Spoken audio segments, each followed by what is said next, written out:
सभी साथियों को नमस्कार। मैं अरविंद कुमार, आप देख रहे हैं अम्बेडकर प्राइम चैनल। साथियों, आज 21 अगस्त को भारत बंद का आह्वान था, लेकिन जो असर 2 अप्रैल को था वो आज नहीं दिखाई दे रहा है। जय भीम सर। जय भीम सर, जो आज आंदोलन होना था वो असर उतना नहीं दिखाई दे रहा है, क्या वजह है? देखिए, जहां हमारा एरिया दिल्ली में पड़ता है वहां का जो टाइम था वो निश्चित था। वो टाइम 8 बजे से 11 बजे के बीच का था, तो उसमें जाके हम लोगों ने ज्ञापन दिया है और उसको ख़त्म किया है। और रही जहां तक की बात, तो अभी शाम होने में काफ़ी घंटे बाकी हैं, समय बहुत है। आंदोलन तो ये भी सक्सेस है, इसमें कोई शक नहीं है, लेकिन 2 अप्रैल का जो आंदोलन था वो एक अद्भुत था, उसका कोई अगुवाई करता नहीं था। अगर इस आंदोलन की भी कोई अगुवाई करता नहीं होता तो ये भी उग्र हो सकता था, ये भी बहुत जबरदस्त तरीके से लेकर हो सकता था बहुत ज़्यादा आपको खबरें आती जगह जगह उग्र होने की। क्योंकि अगुवाई करने के लिए कुछ राजनीतिक दल, कुछ संगठन सामने आए हैं, तो राजनीतिक दल और जो संगठन है वो चाहते हैं कि काम भी हो जाए, हमारा नाम भी हो जाए और कहीं कोई दंगा भी ना हो, क्योंकि देखिए उनको अपनी साख भी बचानी है। पिछले प्रोग्राम में कोई साख ही नहीं थी किसी की, तो बचाता कौन? मतलब किसी को कोई हानि भी ना हो। तो इस तरीके का ये आंदोलन हो रहा है, लेकिन शाम तक बहुत सारी खबरें आने की उम्मीदें हैं और बहुत सारा रिजल्ट आपके सामने आएगा और सरकार को झुकना पड़ेगा। और अगर नहीं झुकती है तो उसके बाद फिर कुछ आंदोलन की तैयारी की जाएगी और फिर कुछ ना कुछ किया जाएगा। क्या आप बहन जी को टारगेट कर रहे हैं कि उसमें? नहीं, मैं किसी को टारगेट करने का या ऐसा कोई मकसद नहीं है और ना मैं किसी को टारगेट कर रहा हूँ। देखिए, बहन जी ने समर्थन दिया है तो उसका परिणाम अच्छे भी होंगे, बुरे भी होंगे, दोनों पहलू होते हैं। अच्छे का पहलू ये है कि अगर देखें तो कहीं कोई अभी तक किसी भी तरह की देश में उपद्रव की कोई खबर नहीं है, ये अच्छी बात है। और अगर इसके दुष्परिणाम या और भी कुछ देखें तो ये है कि जो 2 अप्रैल था वैसा रिजल्ट नहीं है, लेकिन रिजल्ट अच्छा है, लेकिन वैसा परिणाम नहीं है जैसा होना चाहिए था। ये जो आंदोलन करने की जो जरूरत पड़ी है, वो कौन लोग आंदोलन कर रहे हैं? अम्बेडकरवादी कर रहे हैं या बुद्धिस्ट कर रहे हैं? कौन इसमें शामिल है? नहीं, इस आंदोलन को अम्बेडकरवादी या बुद्धिस्ट नहीं कर रहे हैं। इस आंदोलन को वो लोग कर रहे हैं जो लोग SC ST माइनॉरिटी भी नहीं कह सकते, लेकिन SC ST के लोग कर रहे हैं, जिनके आरक्षण पर उन्होंने प्रतिहार किया है। और उनको वो मानने वाले बुद्धिस्ट भी हो सकते हैं और सिख भी हो सकते हैं, जैन भी हो सकते हैं, पारसी तो नहीं होंगे, लेकिन सिख जैन भी नहीं हो सकते, सिख हो सकते हैं, क्रिश्चियन हो सकते हैं, बौद्ध हो सकते हैं। ये वो लोग हैं जो ये आंदोलन कर रहे हैं। बाबा साहब डॉक्टर अम्बेडकर के मानने वाले हैं, बुद्ध में आस्था रखने वाले हैं, क्योंकि वही लोग परिवर्तित हुए हैं जिनको अपने मान सम्मान का थोड़ा एहसास हुआ, उन्होंने धर्म परिवर्तन कर लिया, तो वो लोग हैं जो आंदोलन कर रहे हैं। इस आरक्षण से क्या जातियां मजबूत होंगी या नहीं?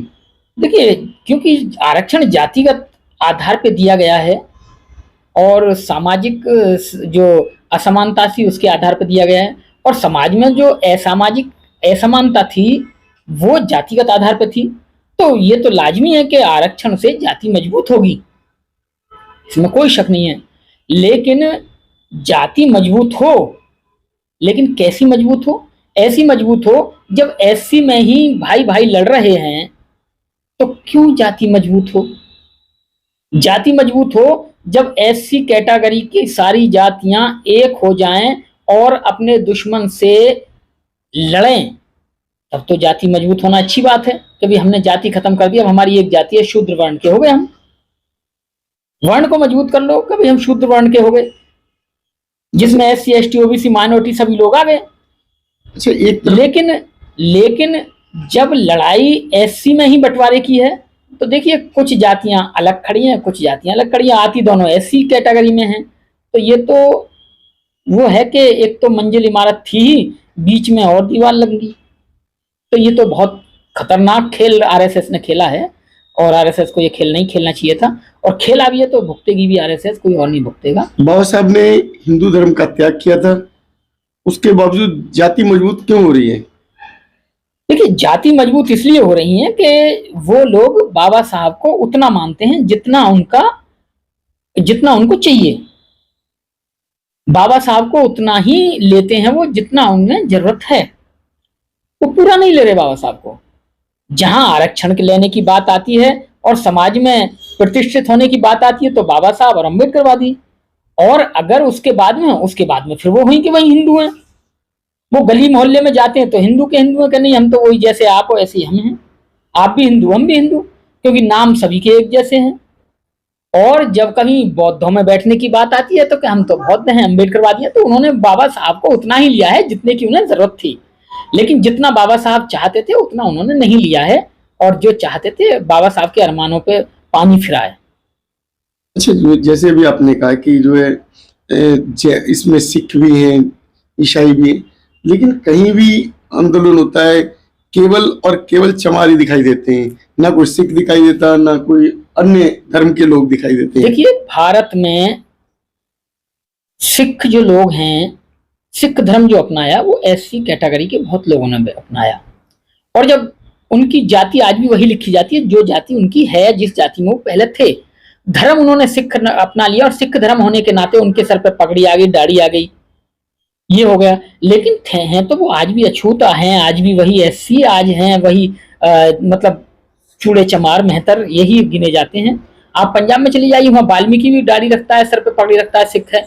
वहाँ जो रामदासी है वो भी पगड़ी रखता है और दाढ़ी रखता है, वो भी सिख है। लेकिन जाति का सर्टिफिकेट उनका वही है, जाटव चमार का, भंगी का, मेहतर का, चूड़े का, इस तरीके का। तो इसका कोई ऐसी वो नहीं है। और ऐसे ही इस उसमें ईसाई धर्म में भी वही लोग गए जो थोड़ा सामाजिक अपमानित हुए। बुद्ध धर्म में भी वही लोग आए जो थोड़ा सामाजिक अपमानित हुए। और जो सामाजिक अपमानित होता है वो धर्म को छोड़ देता है। नहीं रहना चाहिए, हमारे मसीहा बाबा साहब कह गए तो छोड़ देना चाहिए। लेकिन जातियों का देश है और जाति मजबूत है, तो जाति को जाति से ही काटा जा सकता है। तो SC ST के जो लोग हैं उन्हें अपनी उपजातियां खत्म करनी होंगी। धानक, खटीक, महार और अहिरवार, धौरे, डोंगरे, जितने भी सब कुछ हैं, इन सबको रोटी बेटी का संबंध स्थापित करना होगा। अपनी आने वाली पीढ़ियों की जाति को खत्म करना होगा। तुम्हारी है, तुम रखे रखो अपने सर पे, लेकिन आने वाली पीढ़ी को ये जाति उनके सर पे मत दो। अपने पे ढोलो जितनी ढोनी है, लेकिन उनको मत दो। उन्हें तो ऐसा बना दो कि इनकी भैया जाति नहीं है, कि इसकी माँ कौन है, कि माँ भंगी है, कि बाप के बाप चमार है, कि कौन है, कि माँ चमार है और बाप के बाप खटीक है। तो इनको ऐसा बना दो जो उनकी जाति का पता ही नहीं चले। उन्हें बहुजन बना दो, बुद्धिस्ट बना दो, अम्बेडकरवादी बना दो, इस तरीके की बाबा साहब को बात को मान के वो बना लो। आज आंदोलन हुआ है, बहुत बहुत बधाई पूरे SC ST समाज को। लेकिन एक आंदोलन जाति तोड़ने का भी करना चाहिए, जाति तोड़ने के लिए भी एक आंदोलन होना चाहिए। अच्छा, आप जो जाति तोड़ने की बात कर रहे हैं, लेकिन जो लिखा जाता है लोगों के द्वारा, द ग्रेट चमार, ग्रेट भंगी, तो ये शब्द क्यों? देखिए, ये वो लोग लिखते हैं जो खुद ब्राह्मणी व्यवस्था से ग्रस्त हैं। अब जैसा आप ब्राह्मण से कहते हैं ना कि ब्राह्मण ने हमेशा अपमान किया है शूद्रों का, लेकिन शूद्रों ने भी तो अपने भाई का अपमान किया है। क्या चमार जो ग्रेट चमार लिखते हैं, क्या वो वाल्मीकि को लिखेंगे उनके घर पे भी एक बोर्ड जाकर लगा दें उनके मोहल्ले में कि हमारे मोहल्ले का ग्रेट चमार और तुम्हारे मोहल्ले का ग्रेट वाल्मीकि, लगा दें? नहीं लिखेंगे, क्योंकि वो जाति से ग्रस्त मानसिकता के लोग हैं। वो उतने ही खतरनाक हैं जितना खतरनाक ब्राह्मण है। बाबा साहब के आंदोलन और बाबा साहब के लिए जातिवादी व्यक्ति दोनों हैं, और दोनों ही उतने खतरनाक हैं जितना ब्राह्मण खतरनाक है। ब्राह्मण भी उतना ही खतरनाक है बाबा साहब के लिए, और जातिवादी SC ST OBC भी उतना ही खतरनाक है बाबा साहब के लिए। क्या जो आज का जो आंदोलन है इसमें वाल्मीकि और चमार एक साथ होंगे? देखिए, आज के आंदोलन में चमार तो है ही, वो कुछ % घर बैठा है, 2% 10%।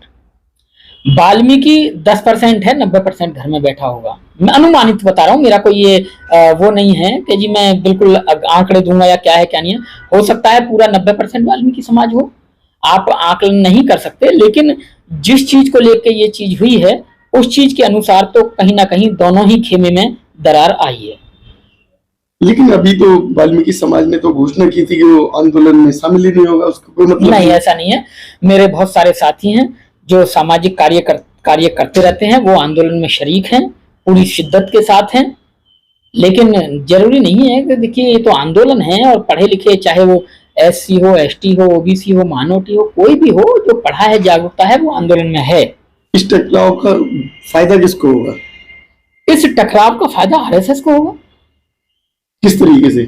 मैं RSS यही चाहती है, क्योंकि देखिए इस बार क्या हुआ, इस बार ये हुआ कि SC ST OBC माइनॉरिटी के लोग मिल गए, उन्होंने बहन जी मायावती को भी नकार दिया और वोट खुल के औरों को दिया। औरों का मतलब यानी कि बीजेपी को नहीं आने दिया, और ये हुआ कि बीजेपी घुटनों पे आ गई, और घुटनों पे आ गई तो बीजेपी को लगा कि अच्छा तुम एक जगह होने लगे, और एक जगह होने लगे तो उन्होंने खेल दिया। रिजल्ट ये है कि SC को लड़ा दिया। अच्छा, लेकिन वो अपने मंसूबे में कभी कामयाब नहीं होंगे। आने वाले समय में बीजेपी बिल्कुल खत्म हो जाएगी, ये हमारी गारंटी है। SC SC सारे लोग भाई फिर से एक आंदोलन करेंगे, हम आंदोलन करेंगे जाति खत्म करने का। उस आंदोलन में रोटी बेटी का संबंध स्थापित होगा, जातियां खत्म होगी, और RSS यहाँ से गायब होगा, खत्म होगा। अच्छा, जो बहुजनों की एक मुख्य नेता जो बहन मायावती जी, वो एक आंदोलन की बात करें, क्या एक शब्द ही कह दें कि जो जातियां खत्म कर दो तो लोग अपने आप खत्म कर देंगे? नहीं, उस जाति से बहन जी को भी तो फायदा है। जाति खत्म कौन करना चाहेगा? जिसे कोई फायदा ना हो, जिसे बाबा साहब का फायदा दिखता हो, और जिसे अपना फायदा दिखता हो, वो अपनी जाति खत्म क्यों करेगा? जैसे ब्राह्मण जाति खत्म नहीं करना चाहता, ऐसे बहन जी नहीं करना चाहती। अगर वो जाति खत्म करने की बात करेंगे तो उनका वोट छिटक जाएगा, फिर क्या होगा? और काशीराम जी कह गए कि भाई जिसकी जितनी संख्या भारी उसकी उतनी भागीदारी। तो संख्याओं का अगर जातिगत जनगणना होगी तो एक तरह से अच्छी भी, एक तरीके से बुरी भी है। अच्छी इसलिए है कि भाई पता चल जाएगा कितनी किसकी जाति है, तो सबकी पोल खुल जाएगी, आरक्षण किसको कितना मिलना चाहिए। लेकिन बुरी इसलिए है कि जाति फिर से मजबूत हो जाएगी। जिस जाति की ज्यादा जनसंख्या होगी, पहले नंबर पर, दूसरे नंबर, तीसरे नंबर पर, तो झंडा ले फिरेंगे पूरे देश में, हम सबसे ज्यादा देश में, सरकार हम बनाएंगे, ये करेंगे, वो करेंगे। तो अच्छा भी बुरा हुआ, हर चीज के दो पहलू होते हैं। तो फायदा ज्यादा होगा, नुकसान कम होगा जातिगत आंकड़े से। तो ये दोनों चीजें रहती हैं, लगभग रेशो किसी का ज्यादा किसी का कम। अगर जातिगत जनगणना होती है तो, और उसी आधार पर जब पूरा देश मांग करेगा, तो ब्राह्मण का तो बिल्कुल ही खत्म हो जाएगा, वो तो है ही नहीं देश में कुछ। लेकिन वो तो इतना शातिर, इतना चालाक है कि वो तो लेटरल एंट्री से, और कहीं ना कहीं जज बनने की जो कोलिजियम सिस्टम है उससे, वो कहीं ना कहीं चलाई जाएगा, और वक्त आने पे ब्राह्मण शूद्र भी बन जाएगा। इस जाति के आधार पर OBC कहाँ खड़ा है? अगर जाति के आधार पर देखें तो OBC शूद्र कैटेगरी में खड़ा है, और वो ब्राह्मण के पांव के तले है। और धर्म के आधार पर देखें तो वो धर्म के आधार पर तो वो ब्राह्मण के कंधे पे बैठा है। जो आज का आंदोलन कितना सक्सेस होगा ये तो शाम तक ही पता लगेगा, लेकिन अभी जो शशि भूषण जी ने बताया उस पर आपका क्या विचार है कमेंट बॉक्स में जरूर बताएं, और हमारे चैनल को सब्सक्राइब करें, वीडियो लाइक शेयर करें। धन्यवाद। जय भीम। नमोदय। नमोदय से। जय भीम।